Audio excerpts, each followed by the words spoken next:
সুপ্রিয় দর্শক মণ্ডলী, জানুয়ারির একদম শেষ পর্যায়ে এসে যে সমস্ত ছাদ বাগানিদের প্রচুর পরিমাণ ফুল এসছে বা ফুল আসা সবেমাত্র শুরু হয়েছে, সেই সমস্ত ছাদ বাগানিদের কিন্তু প্রচুর পরিমাণ এই সময় দেখভাল করতে হয় ছাদ বাগানের আঙুর গাছগুলো।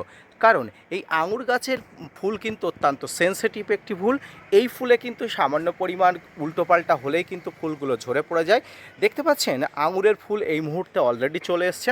যদিও গাছে এখনও পর্যন্ত ফুল আসার সময় হয়নি, গাছকে পুরোপুরিভাবে মোটামুটি ডিসেম্বর মাসে প্রুন করে দেওয়ার পরে এখনও পর্যন্ত সামগ্রিকভাবে আঙুর গাছের পুরোপুরি কিন্তু ডালপালা বেরো হয়নি। তবে যেটুকু ডালপালা বার হয়েছে সেইটুকু ডালপালাতে কিন্তু ফুলে ফুলে ভরে গেছে। পাশাপাশি এই মুহূর্তেও আমি আপনাদের দেখাবো পাকা আঙুর, অর্থাৎ একদম পরিপক্ক আঙুর। যে পরিপক্ক আঙুরটি আমি হয়তো আর 1 থেকে 2 দিনের মধ্যে হারভেস্ট করে নেব।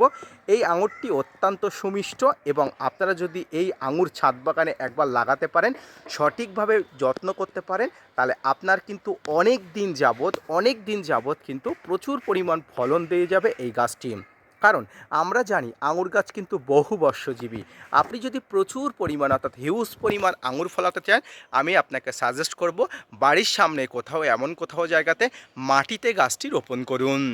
তবে যে সমস্ত ছাদ বাগানি ভাই এবং বন্ধুদের মাটিতে রোপণ করার মতো জায়গা নেই, তারা অবশ্যই ছাদ বাগানে রোপণ করতে পারেন। তবে এক্ষেত্রে একটা কথা বলে রাখি, মাটিতে রোপণ করলে যে পরিমাণ ফল পাবেন, আপনি ছাদ বাগানে টবে বা যে কোনো জায়গায় রোপণ করলে ততটা কিন্তু ফল পাবেন না।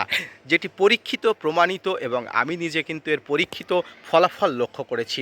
আপনারা যে গাছটি দেখতে পাচ্ছেন, এই গাছটি কিন্তু একদম মাটিতে রোপণ করা এবং মাটিতে রোপণ করার জন্য এর গ্রোথ, পাশাপাশি এর প্রচুর ফলের পরিমাণ, ফলের কালার, পাশাপাশি ফলের গুণগত মান কিন্তু অনেক অংশে বেশি।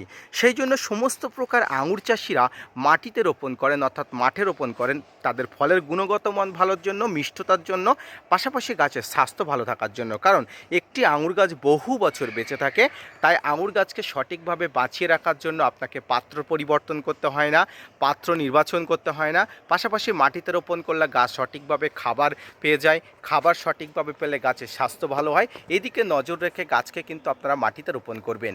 মাটিতে রোপণ করার পরে গাছের সঠিক গ্রোথ হলে ডিসেম্বর মাস নাগাদ আপনার ছাদ বাগানের আঙুর গাছগুলোকে প্রুন করে দিতে হয়।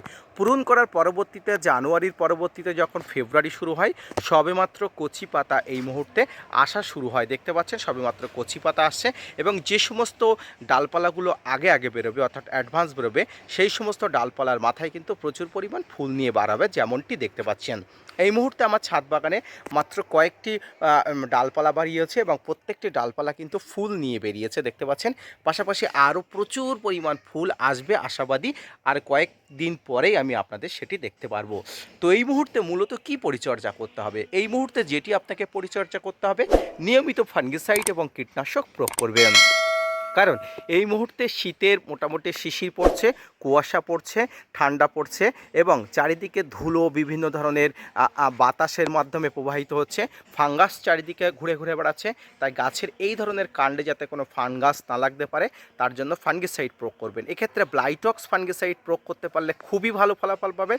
আপনি 1 লিটার জলে মোটামুটি 2 থেকে 3 গ্রাম ফাঙ্গিসাইড নিয়ে আপনার গাছ হিসাবে পরিষ্কার জলে একদম গাছটাকে একদম ধুয়ে দেবেন, অর্থাৎ ফাঙ্গিসাইড দিয়ে গাছটাকে একদম ক্লিন করে দেওয়ার চেষ্টা করবেন। সপ্তাহে 1 বার, 15 দিনে 2 বার অবশ্যই এইভাবে কিন্তু আপনি যদি দিতে পারেন, গাছ সুস্থ সবল থাকবে। পাশাপাশি গাছে যে কচি পাতা আসছে, এই কচি পাতা খাওয়ার জন্য জোনাকি পোকা নামক এক ধরনের পোকা কিন্তু প্রচুর পরিমাণ উৎপাত করে, গাছের ফুলকে কেটে দেয়, গাছের পাতাকে ঝাঁঝরি করে দেয়। তাই এই ধরনের পোকার আক্রমণের হাত থেকে বাঁচার জন্য আপনারা আলফামেট্রিন 10% ইসি কম্পোজিশন, ডাইমাটের 30% কম্পোজিশন বা সাইপারমেট্রিন গ্রুপের যে কোনো আপনারা কীটনাশক প্রয়োগ করতে পারেন। তবে এক্ষেত্রে ডাইমাটের 30% কম্পোজিশনে রোগো প্লাস এই ধরনের কীটনাশকগুলো কিন্তু এক্ষেত্রে খুব ভালো কাজ করে। আপনাদের কাছে থাকলে আপনারা অবশ্যই প্রয়োগ করতে পারেন। সপ্তাহে 1 বার, 15 দিনে 2 বার আপনারা প্রতি লিটার জলে 2 থেকে 3 ml নিয়ে আপনারা কীটনাশক ফাঙ্গিসাইডের সঙ্গে একত্রে করে কিন্তু দিতে পারেন। না হলে কিন্তু একদিন গ্যাপে কিন্তু ফাঙ্গিসাইড এবং কীটনাশক অবশ্যই প্রয়োগ করতে পারেন। সুপ্রিয় দর্শক, এবারে যে সমস্ত ছাদ বাগানি ভাই এবং বন্ধুদের গাছে প্রচুর পরিমাণ এই ধরনের কচি কুড়ি বেরিয়েছে, এই কুড়িগুলোকে রক্ষার জন্য আপনাকে কিন্তু ফাঙ্গিসাইড এবং কীটনাশক ভালো করে দেখে দিতে হবে। অর্থাৎ ফুলগুলো যদি প্রস্ফুটিত হয়ে যায়, সেক্ষেত্রে কিন্তু এই গাছের আশেপাশে কোনো ফাঙ্গিসাইড কীটনাশক দেবেন না। তবে আঙুর ফুলের ক্ষেত্রে একটা ভালো কথা হলো, আঙুর ফুল যত পরিমাণ ফোটে তার একটিও কিন্তু নষ্ট হয় না। এটি পরীক্ষিত, গত 3 থেকে 4 বছর কিন্তু আমি এর অভিজ্ঞতা সঞ্চয় করেছি। যে কটি আঙুরের ফুল ফোটে সেই কটি আঙুরের ফুল কিন্তু হয়ে যায়। প্রমাণ আমি আপনাদের এখনই দেখাবো, এবং এখানেও দেখতে পাচ্ছেন প্রত্যেকটি গুটি কিন্তু সেট আপ হয়। এটা কিন্তু একটা ভালো দিক। এই সময় গাছে কিন্তু আপনি খাবার দিতে পারেন।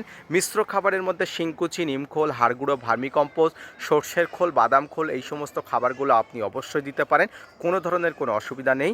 এবং গাছের গোড়াতে নিয়মিত কিন্তু জলের ব্যবস্থা করবেন। গাছের গোড়া সম্পর্কে আমি আপনাদের তো এর আগের ভিডিওতে দেখেছি কেমনভাবে গাছের গোড়াটা পাথুরে করতে হয়। পরবর্তী কোনো ভিডিওতে আমি পাথুরে মাটি কেমন করে তৈরি করতে হয় আমি জানাবো। তবে এক্ষেত্রে আপনারা অবশ্যই গাছের গোড়াটা পাথুরে করবেন, এবং এই যে ফুলগুলোকে সঠিকভাবে রক্ষার জন্য আপনারা অবশ্যই কিন্তু যেভাবে বলছি সেভাবে পরিচর্যা করবেন। সুপ্রিয় দর্শক মণ্ডলী, এবার আপনারা দেখতে পাচ্ছেন এই কেরির মধ্যে প্রচুর পরিমাণ আঙুর আছে, অর্থাৎ একথল আঙুর আছে।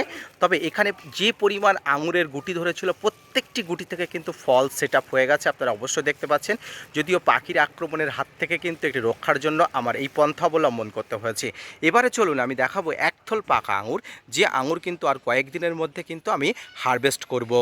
সুপ্রিয় দর্শক মণ্ডলী, এই মুহূর্তে আপনারা যে আঙুরের থোলাটি দেখতে পাচ্ছেন সেটি হলো একদম পরিপক্ক একটি আঙুর, অর্থাৎ একদম মিষ্টতার দিক থেকে সেরা একটি আঙুর।